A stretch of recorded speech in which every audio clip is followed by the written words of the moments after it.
रुद्रपुर में सीपीयू कर्मी पर एक युवक के माथे पर चाबी घोंपने का आरोप है और यह मामला इतना गरमाया कि पुलिस मुख्यालय ने इस पर जांच बिठा दी है। साथ ही एक एसआई और 2 कांस्टेबल को मामले में सस्पेंड किया गया है।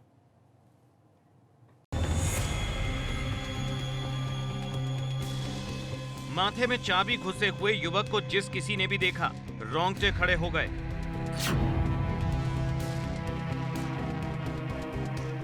आरोप है कि रुद्रपुर में सीपीयू कर्मी ने इस युवक के माथे में इस चाबी को घोंप दिया।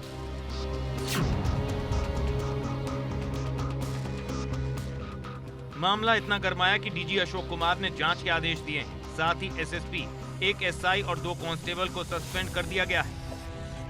सीपीयू कर्मियों पर आरोप लगे कि उन्होंने एक युवक के साथ जो है मारपीट की है और उसको आंख के ऊपर माथे पे गहरी चोट आई है किसी मोटरसाइकिल की चाबी से। तो मामले की गंभीरता को देखते हुए हमने एसएसपी से बात की और आरोपों के दृष्टिगत एक सब इंस्पेक्टर और 2 पुलिसकर्मियों को निलंबित कर दिया, 2 उसके साथी जो कांस्टेबल्स थे, और मामले की गहराई से जांच की जाए। इस घटना के बाद गुस्साए लोगों ने हंगामा किया। अब पुलिस ऐसे लोगों के खिलाफ भी कार्रवाई की बात कर रही है। कुछ लोगों ने थाने पर आकर के प्रदर्शन किया और उनमें से कुछ ने शांति भंग की, तो उस लोगों के खिलाफ भी हमने एफआईआर दर्ज की है, उनके विरुद्ध कार्रवाई करेंगे। उधर इस मसले पर सीएम त्रिवेंद्र रावत ने ट्वीट किया है। सीएम ने लिखा कि उन्होंने इस मामले में डीजी को कड़ी कार्रवाई के निर्देश दिए हैं। साथ ही शहरी विकास मंत्री मदन कौशिक भी इसे गंभीर मामला मान रहे हैं।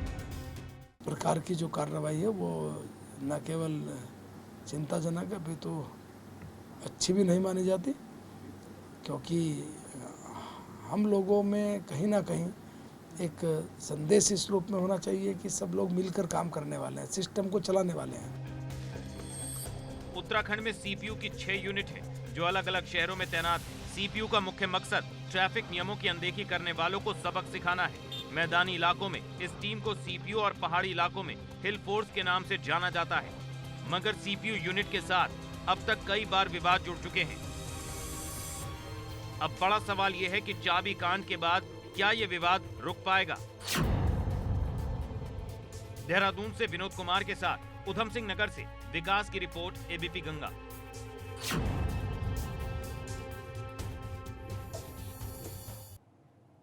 तो सीपीयू कर्मचारी पर बेहद गंभीर आरोप लगे चाबी घोंपने के। छोटे से विवाद के बाद उसके बाद आला अधिकारियों तक ये मामला पहुंचा। खुद मुख्यमंत्री त्रिवेंद्र सिंह रावत को इस पर ट्वीट करना पड़ा। खबरों में रुद्रपुर में सीपीयू कर्मी पर एक युवक के माथे पर चाबी घोंपने का आरोप है और यह मामला इतना गरमाया कि पुलिस मुख्यालय ने इस पर जांच बिठा दी है। साथ ही एक एसआई और 2 कांस्टेबल को मामले में सस्पेंड किया गया है।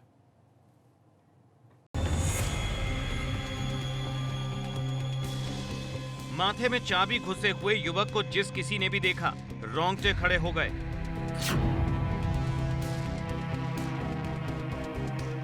आरोप है कि रुद्रपुर में सीपीयू कर्मी ने इस युवक के माथे में इस चाबी को घोंप दिया।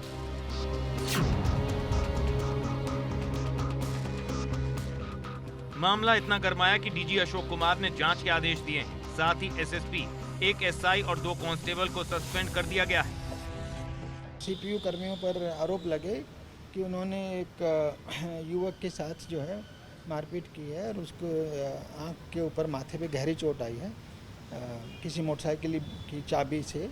तो मामले की गंभीरता को देखते हुए हमने एसएसपी से बात की और आरोपों के दृष्टिगत एक सब इंस्पेक्टर और 2 पुलिसकर्मियों को निलंबित कर दिया, 2 उसके साथी जो कांस्टेबल्स थे, और मामले की गहराई से जांच की जाए।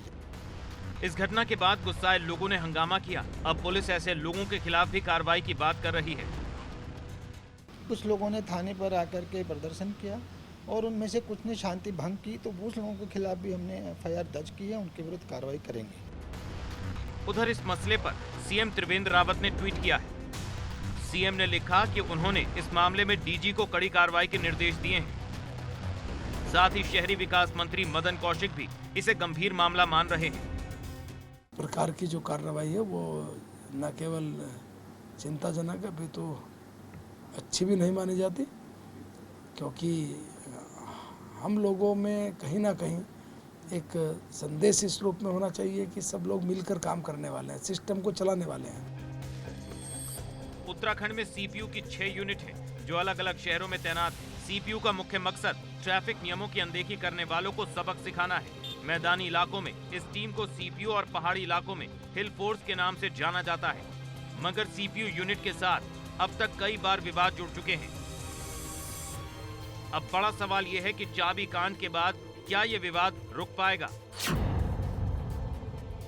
देहरादून से विनोद कुमार के साथ उधम सिंह नगर से विकास की रिपोर्ट, एबीपी गंगा।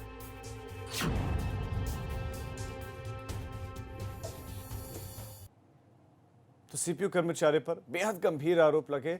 चाबी घोंपने के छोटे से विवाद के बाद उसके बाद आला अधिकारियों तक ये मामला पहुंचा। खुद मुख्यमंत्री त्रिवेंद्र सिंह रावत को इस पर ट्वीट करना पड़ा। खबरों में आगे